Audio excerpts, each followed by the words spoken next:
les faltó un voto para poder invalidar parcialmente la reforma judicial, porque era lo que planteaba el proyecto de González Alcántara. Un proyecto, yo diría, generoso, un proyecto responsable. No me encantaba a mí, creo que no le encantaba a mucha gente, porque finalmente se aceptaba que la Suprema Corte de Justicia de la Nación iba a ser capturada por el oficialismo, porque permitía que se votara por Suprema Corte, por el Tribunal de Justicia Judicial y en 2027 por el Tribunal Electoral. Es decir, le daba el control político del Poder Judicial al régimen. Sin embargo, yo decidí apoyar o respaldar junto con muchos esta propuesta porque finalmente salvaba cosas valiosas. Salvaba la carrera judicial y salvaba el proyecto de vida de muchas personas, de muchas familias, porque obviamente es el proyecto de vida de la juez o juzgadora. Muchas veces dicen, es que es nepotismo, pero la verdad es que se hacen pareja conociéndose en el Poder Judicial, en las salas. Entonces, pues obviamente se hacen carrera juntos, pues es natural. Como en la universidad encontramos que muchos esposos son académicos también porque se conocieron en la universidad. Pero bueno, más allá de eso, lo que digo es que salvaba el trabajo de los juzgadores, que como hay carrera judicial, lleva 30 años la carrera judicial, que se puede mejorar, claro que todo se puede mejorar, pero quizás es de lo más sólido que tiene el país institucionalmente. Entonces, para poder ser juez o ser magistrado, tenías que tener mucha experiencia, tener conocimientos y pasar un examen de oposición. Y de buenas a primeras les dicen a los que pasaron exámenes de oposición que una de dos, o renuncian o se tienen que someter a una votación en donde no tienen oportunidades de ganar, porque ahí va a triunfar quien tenga clientelas. En la Suprema Corte de Justicia de la Nación, los únicos que no renunciaron son las 3 porristas del régimen, porque esperan que las clientelas del régimen sean las que los respalden y los lleven a mantener su cargo en la Suprema Corte. Pero bueno, tuvo 7 votos el proyecto de González Alcántara, que insisto, él hasta lo dice con mucha honestidad. Dice, yo quería que esto fuera un acuerdo, porque la verdad es que para tirar la reforma judicial había razones de sobra, empezando por el procedimiento. No se cumplió ninguna condición para que hubiera una deliberación democrática en el Congreso. Es más, no se puede demostrar siquiera que hubo quórum en el gimnasio donde la aprobaron. No hubo discusión de ellos. Para una reforma tan importante, les pusieron a votar una reforma fast track que incluso habían dictaminado en la legislatura anterior. No la pudieron discutir, no hubo ningún parlamento abierto. Incluso hubo una diputada oficialista que hizo un ridículo monumental, Antares Vázquez, que le dijo, porque se acuerdan ustedes de la risotada en Harvard, ¿no? En donde se rieron cuando el ministro Gutiérrez, Gutiérrez Ortiz Mena, les presentó los requisitos ahora para ser ministro de la Corte: tener 8 de promedio y tener cartas de recomendación de tus vecinos, ¿no?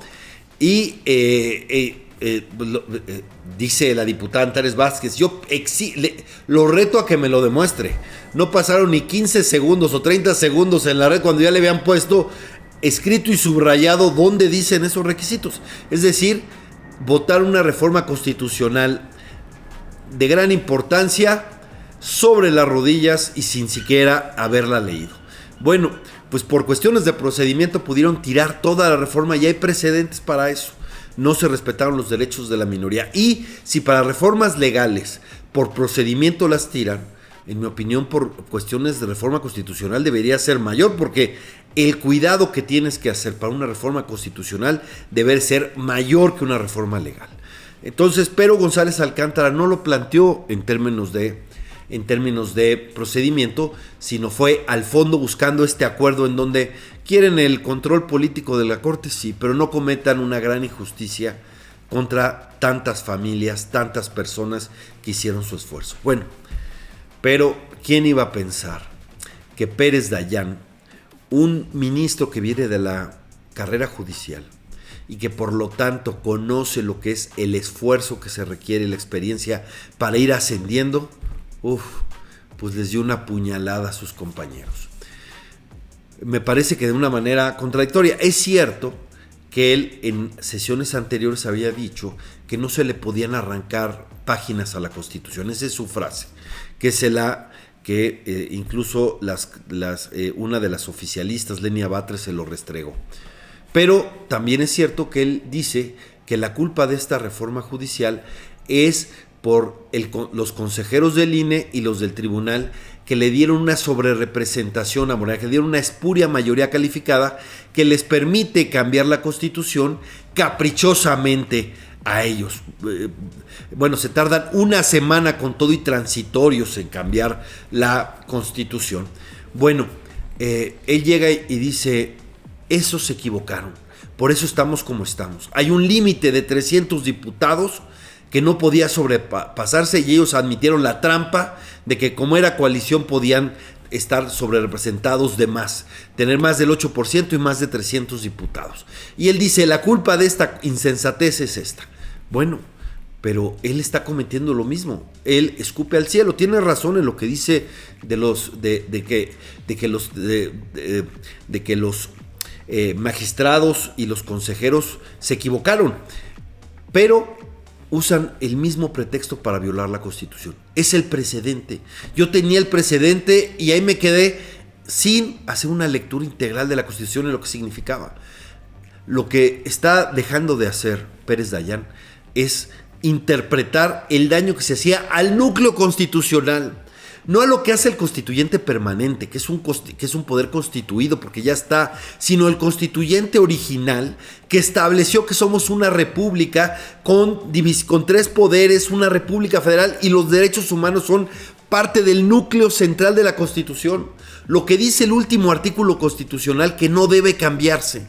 Porque si se cambia por una sonada, un golpe de Estado, acá lo que dice, luego regresará esa esencia. Es lo que dice el último artículo de nuestra Constitución. Lo pueden ustedes leer. Eso es lo que se viola. Pero Pérez Dayán lo doblaron. No sé, yo supongo que la Fiscalía sabe perfectamente por qué se dobló.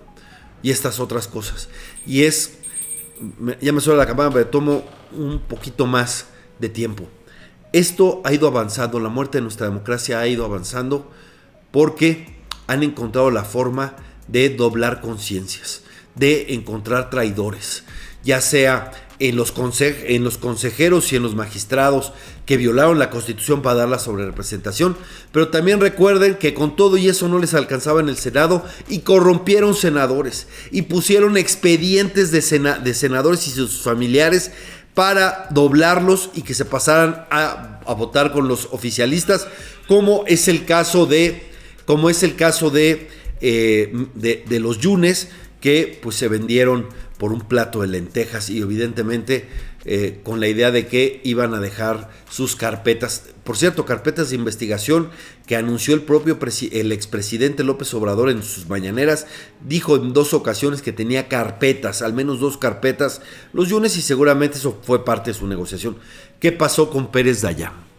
¿Por qué dejó solo a los otros 7 ministros, sabiendo que eso significaba dejar caer la guillotina sobre personas que, insisto, tenían un proyecto de vida en el Poder Judicial y ahora pues, tendrán que empezar de nuevo en una de las cosas más injustas y que genera además un tremendo caos judicial? Porque ser juez no es cualquier cosa, no es enchiladas, no es se necesita, insisto, conocimiento, experiencia, etcétera. Y estos van a llegar improvisados, que no van a entender de los temas, pero con muchos compromisos con sus padrinos. ¿Quiénes son sus padrinos? Pues los que los pusieron en la boleta primero, porque eso de que el pueblo decide es una falacia tremenda. Es los que Morena acepte que estén en la boleta. Primero, para que te pongan en la boleta ya les debes un favor. Y segundo, quienes movilicen a sus clientelas para hacerte ministro, para hacerte magistrado, para hacerte juez, etcétera. Entonces van a tener esos compromisos. ¿Y quién tiene también clientelas que movilizar? Pues el crimen organizado. Esto es un desastre, es un absurdo. La verdad es que quien más ganaba con la reforma de González Alcántara era Claudia Sheinbaum, porque se le daba racionalidad y de alguna manera certeza al golpe autoritario que dieron con la reforma judicial. Se quedaban con el control político, pero evitaban el caos, la improvisación y la tremenda corrupción que va a venir con aquellos que digan, porque lo que hacen Morena en el Congreso es salivar, ¿cuántos jueces tendrán? ¿Cuántos magistrados tendrán para decir, mira, vete ahí y yo te lo arreglo, pero nada es gratis en esta vida?